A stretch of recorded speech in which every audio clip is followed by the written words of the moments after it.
Hello everyone, my name is Jamin. Thanks so much for visiting my channel. In this video I have an AceMagic laptop. The exact model is an AX15. I'm going to show you how to get inside, access your speakers.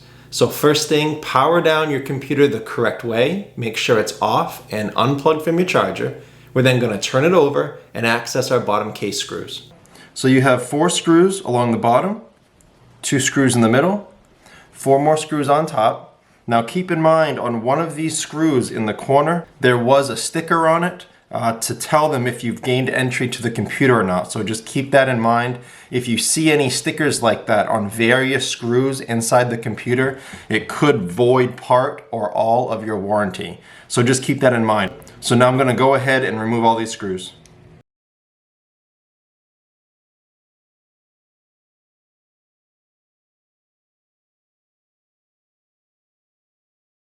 Another thing to mention is not all screws are the same size.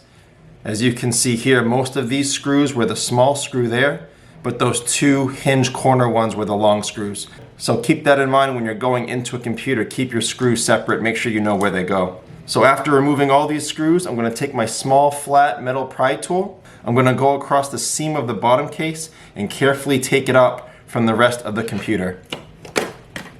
Oop, that comes up very easily actually.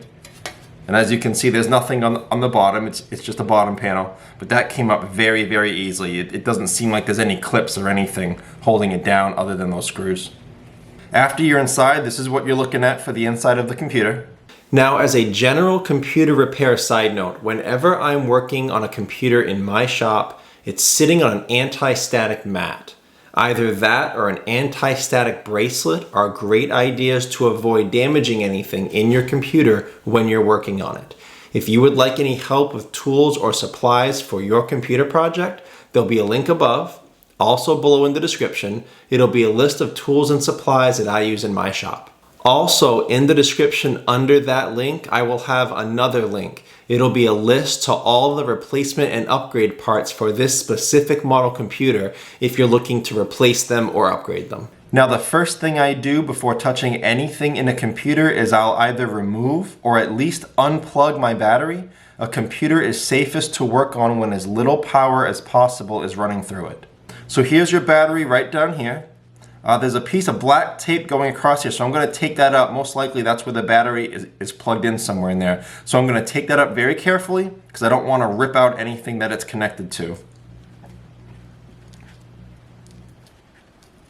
So nice and slow. See, it's on some wires there, so I'm going to hold those wires down while I slowly remove that piece of tape.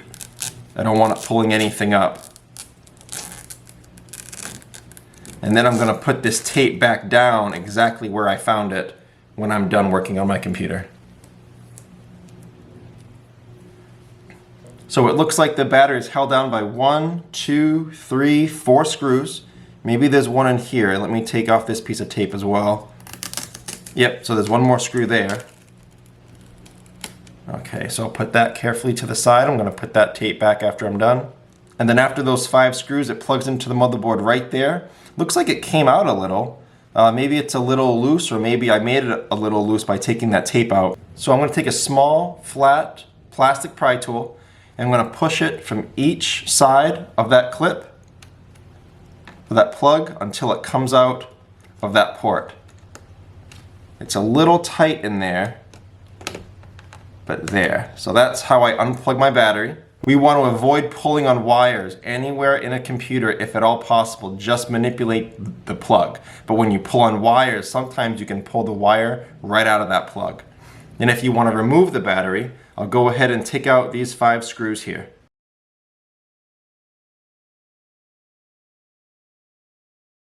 Now the battery should just come right up. And there it is. You have 2 speakers on each side of the computer. They go with this black and red wire over here, underneath your fan, down through here, and they plug into the motherboard right there. Now in other laptops that are a little more high-end, these wires will run through threading, but it looks like they just clumped it together and used all that tape to hold it down. So make sure you put that tape down exactly the way it was, because there's some screw threading here, some screw threading there, and we don't want to pinch these wires against it or damage it with a screw. So just make sure you do that. It's a little pain in the butt. It's not the most quality way of running wires, but that's what you get with this kind of computer. You would take your small flat plastic pry tool, you would push on either side of that plug again, just like the battery, maybe even using a fingernail on one side or 2 fingernails, and pull that right out of the port right there. These speakers are not actually screwed down to the computer. They're just held down by double-sided tape, and they're put over these 2 posts there and these 2 posts there. So you can just wiggle those up. It may take a little bit, but you can take those up. Again, it's just double-sided tape underneath holding it down. So you can get those up with a little bit of force. I will try to have a speaker replacement option below in the description in that link I told you about, with all the replacement parts and upgrade parts for this model computer. Now, I guess the last thing to shout out about this type of repair, if you are having sound issues or sound quality issues, it is possible your speakers need to be replaced, but unless it's a blown speaker and you hear that junk sound every time the bass kicks in, if it's something else, you may be looking at a driver or system issue and your speakers may be fine. If you want to troubleshoot why your speakers aren't working, there'll be a video link above, also below in the description. It'll show you how to make sure all your drivers are updated and your system is healthy before moving on to an invasive repair like a speaker replacement. But that's the video, how to get inside an AX15 and access your speakers. Please remember to like and share if this was helpful, if you think it can help someone else, and feel free to subscribe if you enjoy DIY tutorials like this, or if you just want to keep me on hand to answer any future computer questions you may have. I do try to answer all questions across my channel at least a couple times a day. So thanks so much for watching. I look forward to seeing you on my next video.